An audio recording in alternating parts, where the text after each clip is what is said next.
To see or not to see. Join the restaurant, try the lottery, or pay full price because it's the best show you'll see. To see or not to see. Hey y'all! Ooh! I'm so excited. Are you really? I can wait. Okay. All right. Let's just get into it. We're talking about Hot Wing King. Hot. It's playing at the Signature Theater, but only until March 22nd. So please, I'm giving it away, but get your behind there as soon as you can. Tickets are $35, so it's accessible, people. 2 hours and 20 minutes with one intermission. And if you're there on the weekend, you can get some of the hot wings that smell like... I was salivating. And I was there on a Wednesday, and I went up to the counter like, y'all should be selling these hot wings. Yes. And they were like, we do on the weekends, ma'am. And I was like, oh, okay, excuse me. Ready, set, fry. It's time for the annual Hot Wang Festival in Memphis, Tennessee. Cordell Crutchfield knows he has the wings that will make him king. He's supported by his beau, Dwayne, and their culinary clique, the New Wing Order. When Dwayne takes in his troubled nephew, however, it becomes a recipe for disaster. Suddenly, a first place trophy isn't the only thing Cordell risks losing. Oh my gosh, Penny Maria, I couldn't wait to review this one because I loved it from top to bottom. It was so good. I'm not surprised though. It's Katori Hall. You know, her off-Broadway shows are always so dynamic. Oh. Let me give you a little bit of the recipe as to what makes this such a great show. Yes. Okay, it had creativity, right? With the music and the dancing. Yes. You had the culinary skills exhibited on stage and the stage. aroma throughout the theater. Oh my They're goodness. acting and cooking simultaneously. Then these men, they were so filled with empathy and vulnerability. Yes. And the play covered the entire range of joy to darkness of living in a black body. Yes. They touch on police brutality. Yes. And also highlighted the women who aren't always covered by the media. Because let me tell you, the police, they're brutal to black women as well. All right? They talked about mental health. It talked about coming of age. Talked about the family structure, sacrifice. And these men were so dedicated. Oh my gosh, it covered everything from sports to the highbrow, luxurious items that black people love to wear. That's as well. Right. So this show really showed such a range and such a dimension to black gay men in particular. That's right. I mean, it was such a great love story. A love story not only between couples, but between friends and between families. Mm-hmm. And I'm so happy that Signature put this show on during February. So it's Black History Month and Valentine's Day all in one. And I thought Katori Hall brought you everything in this show. Mm-hmm. All right, that was a good recipe, girl. Piggybacking on what you said, sometimes when you see gay love depicted, either in movie or on stage, it can be like sensationalized. Yeah. And I love the fact that this was just like an everyday accessible love. Like it didn't matter that it was two men. It could have been anybody. It was a universal love. And I love the fact that Katori just, she put her foot in these characters. Yeah. Every single one. My favorite, of course, was Isom Sheldon Beck. Oh my God. Such a performer. He was so Sheldon. The way that Isom reworked that hot t-shirt. Oh my God, the comedic flair of this man. It was the exact opposite of when I last saw him in Sugar in Our Wounds, which was about an enslaved couple of men.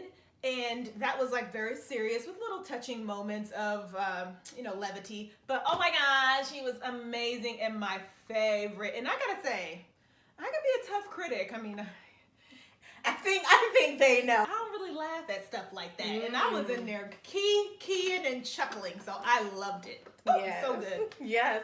I was so excited to see this show. Yes. And just the depth of these characters. And how often do you get to see black men fighting over a black child? So you had the uncle who was very well off, you know, had his own home, which is in a beautiful set, by the way. The set designer was Michael Carnahan. Love the set. And yes, I wanted to, you know, just go up on stage, have a wing, have a little drink with them. So he's vying to take care of his nephew, but then the nephew's father shows up, and this is your really kind of macho man. Yes. And so like a Memphis hood street dude. Golds. I mean, and he was Jordan. I loved his portrayal. Like he was good. Not only was he fine. I mean, I was like, hey, boo. Eric Robinson. I don't know if you're married. No disrespect if you are. But not only was he fine, but he was like that authentic grittiness of a street dude, but a street dude who loves his child and is doing the best he can do, is trying. But yes, like you said, Uncle Dwayne is trying to look out for EJ, who's in high school, and he's impressionable. He likes basketball, but he's getting into a little trouble following behind his father. Trying to be this same tough man. And Uncle Dwayne is like, you're a child. You have a few years left. Live with me. I can take care of you. I can raise you. But just seeing that negotiation between the father and the uncle, and them coming to an understanding. Like, oh, I mean, my heart, you guys, I mean, sometimes I cry, but like, I was crying. You were crying? I was not alone. I heard sniffles from other folks. Towards the end. We mentioned very briefly the music. These guys, the friend group, kind of used to be performers when they were younger, had their own little group, and they were doing that on stage. And it made you want to get up there and dance with them as well. I mean, on so many levels. Like, this show was phenomenal. Yes, the theater was very diverse on the night that I went. Oh, me too. I was pleased by that. It wasn't the traditional signature audience, unless that's shifting, which is great because it's becoming more inclusive, more accessible.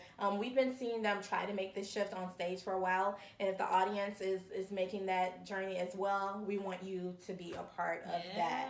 Katori Hall is also the book writer for Tina the Musical, which we reviewed not too long ago. She's been a phenomenal writer, and she continues to be. She was actually there on the night that I saw it, so I got to chat with her. She has a long-standing relationship with Signature, and she did Hurt Village, and that was the first time that I saw one of her works. Corey Hawkins, who many people will know from Straight Outta Compton, was in it, among other actors, and she's just really progressing in the theater world, and she always brings attention to her hometown of Memphis and gives you a little snippet of what the culture and feel is like there. She also did Our Lady of Kibeho, which is one of my favorite plays. Like, absolutely. I didn't see that one. Oh my goodness. Like the staging, the writing, the performances. They actually recreated a hurricane experience in the show. I mean, it was everything. So I want to give a shout out to the director, Steve Broadnax. And so he had commented on how much he appreciated and valued this piece of work as a Black gay man, being able to carve out these stories. And I think that's kind of what makes a difference, in combination with her strong writing skills and developing these characters. You know, so many times they'll bring in a white director, but they had a director who could really identify and relate to these characters.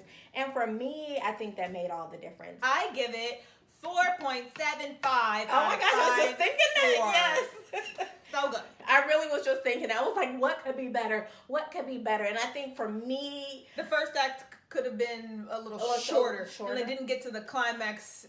It took a little long to get there. But I mean, gosh, it's enjoyable. Yeah. It was close to perfection. I think I maybe would have wanted to see a little more presence of the female character, maybe in a photo of just touching on her story a little bit more. And that's Dwayne's sister. Yes, the mother of EJ and former partner of TJ. All right, so you 4.75 too? Yes. Okay. Well, you heard it from us. Go out and see Hot Wing King at the Signature. Until next time, y'all. Do, do, do.